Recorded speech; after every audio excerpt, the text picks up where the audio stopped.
Assalamu alaikum all. Today we are going to discuss, we are going to learn a new lesson. This lesson basically from the syntax book board, first year class. So the reading text number 1, Pakistan Zindabad by John Walton. آج ہم اس lesson کو detail میں پڑھیں گے کہ اس lesson کے اندر کتنے parts ہیں اور جان والٹن کیا کیا جو ہے پاکستان کی تحریک کے بارے میں یا پاکستان کے فرسٹ گورنر جنرل یا پاکستان کے عظیم رہنما قائد اعظم محمد علی جناح کے بارے میں انہوں نے اس لیسن میں کیا کیا چیزیں لکھی ہیں.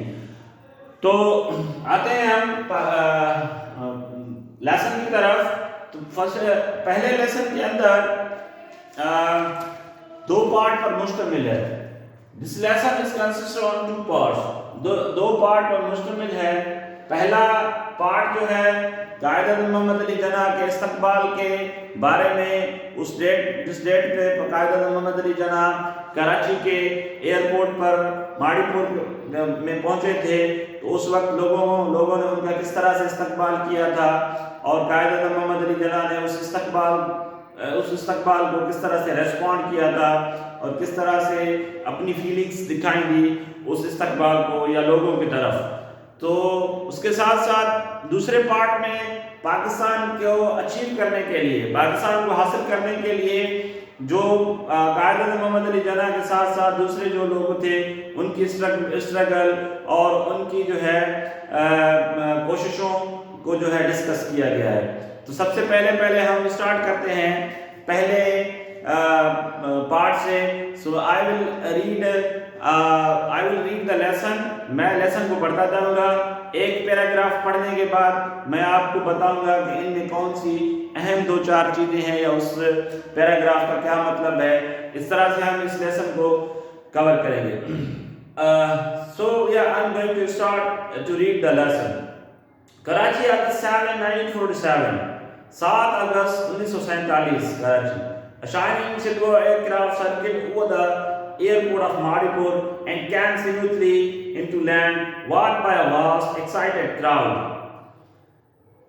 First to step out of an aeroplane was a tall and a very dignified elderly man wearing a pure white sherwani.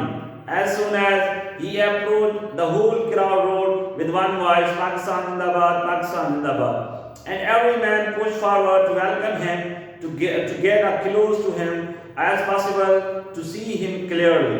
For there was their great leader, the Qaid A'zam, the originator and the first governor of their new country. Here home with them at last was the leader who had won Pakistan for them, Muhammad Ali Jinnah. So اس پہلے paragraph کے اندر جو جان Walton Quaid Azam محمد علی جناح کے بارے میں یا اس event کے بارے میں لکھ رہے ہیں کہ 7 اگست 1947 کو 7 اگست 1947 کو ماڑی پور کے علاقے میں ایک شاندار چمکتا ہوا ایئر کرافٹ جو ہے لینڈ کیا ہے. اور جیسے ہی اس نے لینڈ کیا ہے تو ایک ٹال ڈگنیفائڈ ٹال اور وائٹ شیروانی میں ایک جو ہے بندہ جو ہے اترا ہے. اور جیسے ہی وہ اترا ہے اس سے تو لوگوں نے اس کو دیکھتے ہی بڑے آواز میں نعرے لگانا شروع کیے، پاکستان زندہ باد، پاکستان زندہ باد. تو وہ بندہ کوئی اور نہیں، ان کا عظیم رہنما قائد اعظم محمد علی جناح تھا، جو پاکستان کو جیتنے کے بعد، پاکستان کے حقیقت کو حاصل کرنے کے بعد، حقیقی معنی میں حاصل کرنے کے بعد پہلی مرتبہ کراچی پہنچے تھے تو لوگوں نے اس کا اتنا بھرپور اور عظیم استقبال کیا تھا. Now we are starting next paragraph.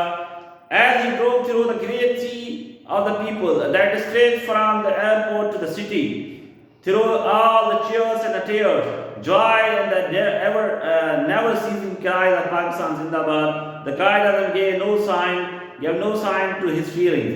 He rarely did so.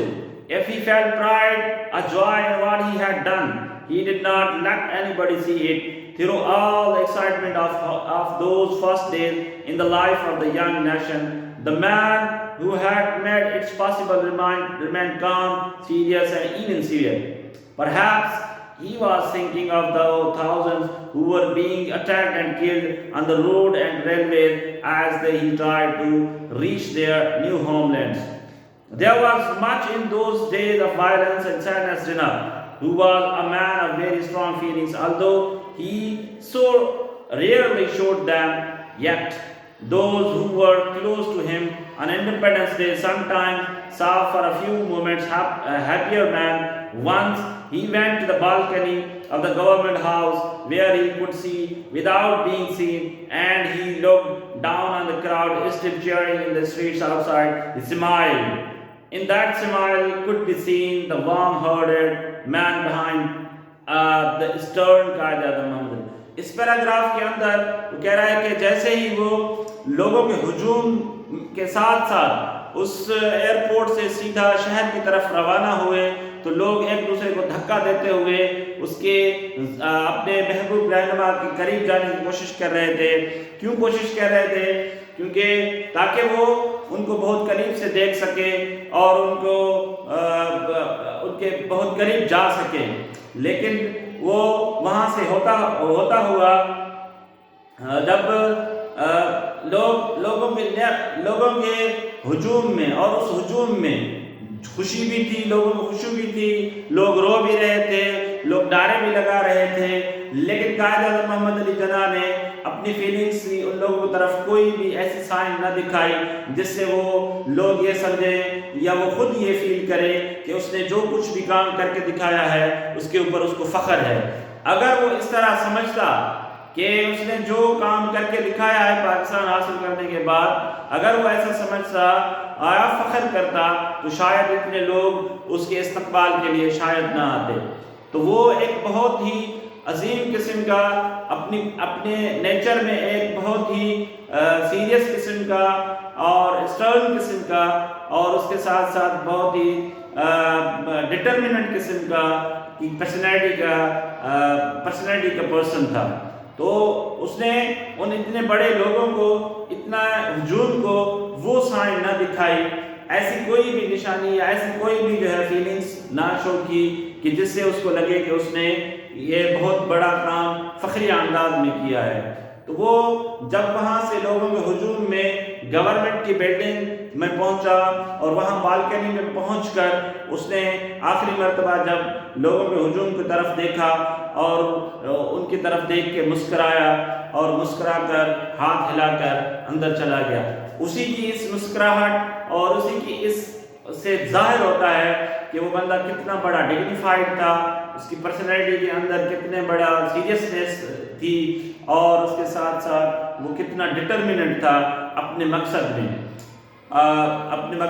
اس کے بعد دوسرا اس کا پیراگراف ہے، لاسٹ پیراگراف اور first part. Muhammad Ali Jinnah was at the time tired and far from well, but he had the satisfaction of knowing that the greater part of his work was done. محمد علی جناح جو کہ اب محمد علی جناح جو کہ اب بہت تھک چکے تھے اتنی اسٹرگل کرنے کے بعد اور بیمار بھی تھے، لیکن وہ اپنے اس کیے سے کافی سیٹسفائی تھے. کیوں سیٹسفائی تھے؟ کیونکہ وہ سمجھتے تھے کہ اس نے بہت میجر پارٹ جو نیشن کو بنانے کا کر دیا ہے.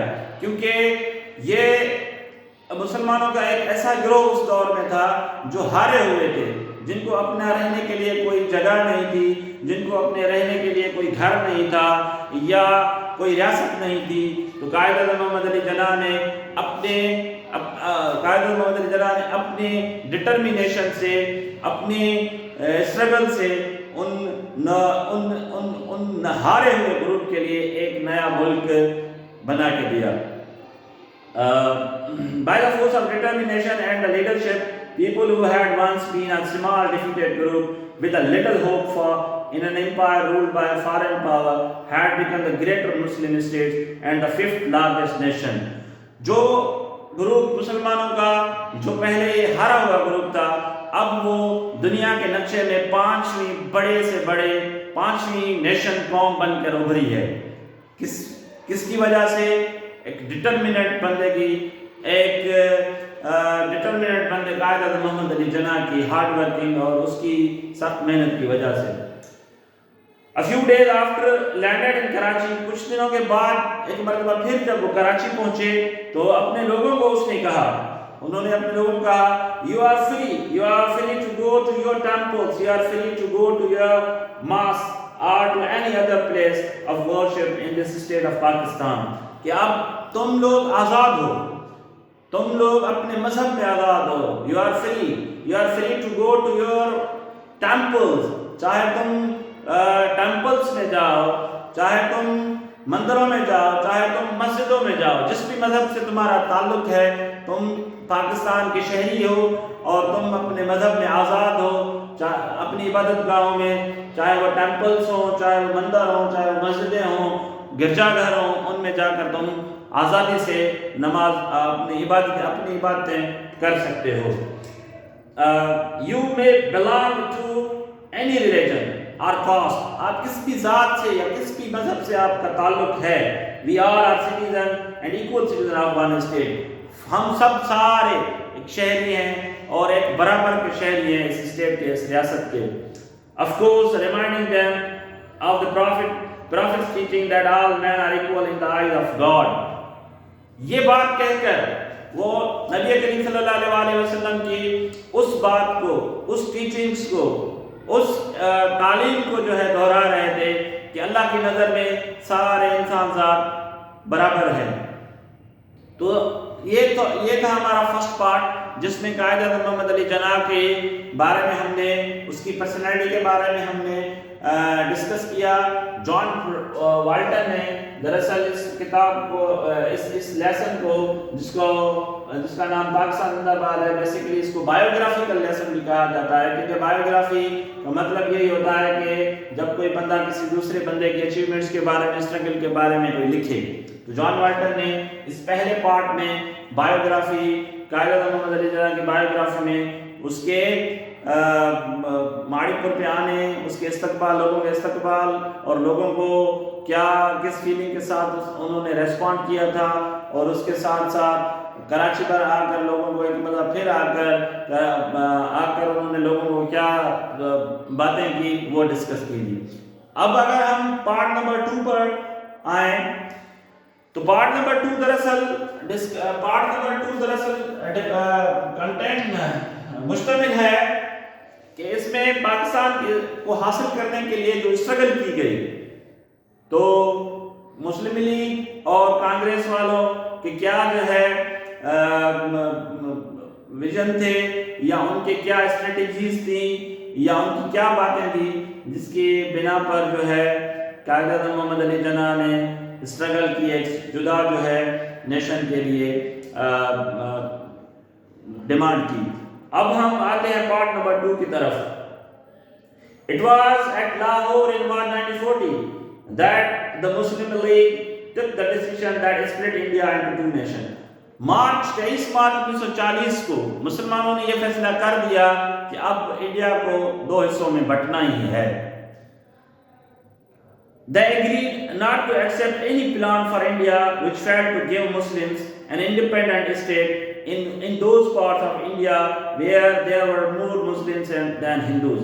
انہوں نے اس چیز کو ماننے سے انکار کرتے ہوئے اس بات پر ایگری ہوئے، راضی ہوئے کہ ہم انڈیا کے کسی بھی ایسے منصوبے کا حصہ نہیں بنیں گے جس منصوبے میں یہ بات کہی جائے کہ جس منصوبے میں پاکستان کو نہ بننے کے لیے، پاکستان یا ایک ایسی ریاست کو جہاں پر مسلمانوں کی، جن علاقوں پر مسلمانوں کی میجورٹی ہے ایز کمپیئر ٹو ہندوؤں کے، تو اس پلان کا کوئی بھی حصہ بننے کے لیے تیار نہیں تھے.